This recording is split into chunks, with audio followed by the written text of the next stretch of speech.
Bismillahirrahmanirrahim. Assalamualaikum warahmatullahi wabarakatuh. Antara hidayah dan juga dhalalah, hidayah dan kesesatan. Allah mempunyai hak mencipta dan juga memerintah, berbuat dan juga menetapkan hukum-hukum sesuai dengan apa yang Allah kehendaki, memberi petunjuk dan juga menyesatkan siapa yang dikehendaki. Semua kerajaan adalah kerajaannya, semua makhluk adalah makhluknya. Dia tidak ditanya tentang apa yang diperbuat, dan juga sebenarnya makhluklah yang ditanya. Sehingga atas rahmat Allah diutuslah para rasul, diturunkanlah kitab-kitab, dijelaskan jalan yang ditempuh, disingkirkan rintangan yang ada, ditetapkan sebab-sebab hidayah dan juga ketaatan sesuai dengan pendengaran, penglihatan dan juga akal pikiran. Maka dari itu, siapa yang memprioritaskan hidayah, menginginkan dan juga mencarinya, melakukan sebab-sebab dan bersungguh-sungguh agar mendapatkannya, maka niscaya Allah akan memberi hidayah kepadanya, membantu mendapatkan dan juga menyempurnakannya. Inilah rahmat dan keutamaan Allah Jalla Jalaluhu kepada hamba-hambanya. Dalam surah Al-Ankabut ayat 69 Allah berfirman, "Walladzina jahadu fina lanahdiyannahum subulana wa innallaha lama'al muhsinin." Dan orang-orang yang berjihad untuk mencari keridhaan kami, benar-benar akan kami tunjukkan kepada mereka jalan-jalan kami, dan sesungguhnya Allah Subhanahu wa ta'ala benar-benar beserta orang-orang yang berbuat baik. Jadi siapa saja yang memprioritaskan kesesatan, berupaya meraih dan juga mencarinya, serta berbuat dengan sebab-sebab yang menggiringnya pada kesesatan itu atau pada keburukan juga kejelekan, maka niscaya Allah Subhanahu wa ta'ala akan membiarkannya leluasa terhadap kesesatan yang telah dikuasainya itu, dan tidak akan mendapatkan penghalang kesesatan sebagai bentuk keadilan Allah Subhanahu wa ta'ala. Dalam surah Al-Nisa ayat 115 Allah berfirman yang artinya, dan barang siapa yang menentang Rasul sesudah jelas kebenaran baginya dan mengikuti jalan yang bukan jalan orang-orang mukmin, kami biarkan ia leluasa terhadap kesesatannya yang telah dikuasainya itu, dan kami masukkan ia ke dalam Jahannam, dan Jahannam itu seburuk-buruk tempat kembali.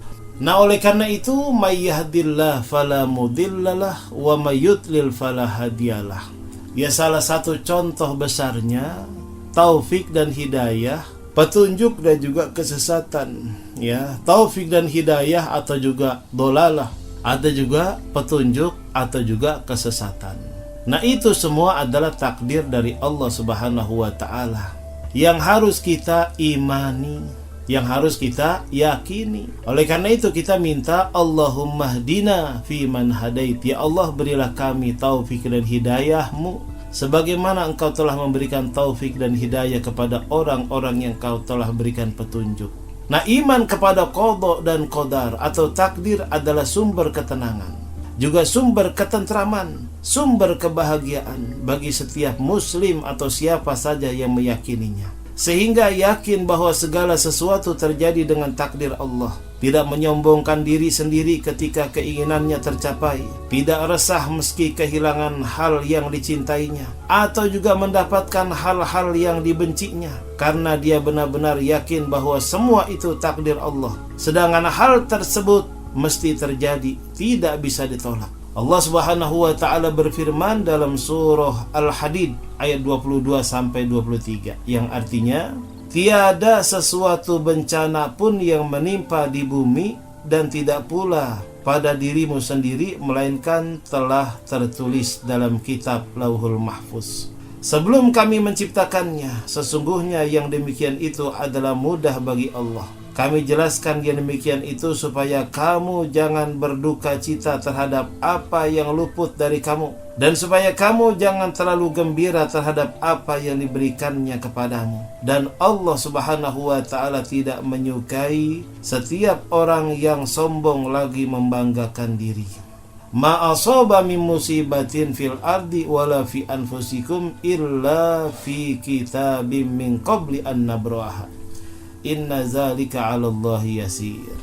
Sekali lagi, tiada sesuatu bencana pun yang menimpa di bumi dan tidak pula pada dirimu sendiri melainkan telah tertulis dalam kitab Lauhil Mahfuz sebelum kami menciptakannya. Jadi illa fi kitabim min qabli an nabraha inna zalika 'ala Allahi yasir. Yang demikian itu bagi Allah sangatlah mudah. Jadi semuanya sudah takdir. Jadi kita yakin. Di samping kita juga jangan menyalahkan siapa-siapa kecuali diri sendiri. Kadang-kadang takdir itu sesuai dengan jalurnya. Misalnya, ya mohon maaf nih, dia sakit perut, itu udah takdir, bisa dikatakan.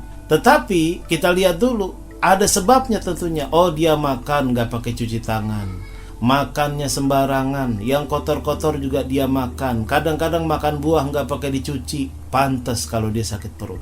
Jadi bukan semata-mata takdir, ya. Jadi bukan semata-mata takdir. Ada jalur takdir tersebut, ada sebabnya. Tetapi bagi orang yang beriman seperti kita bersyukur dah, ya.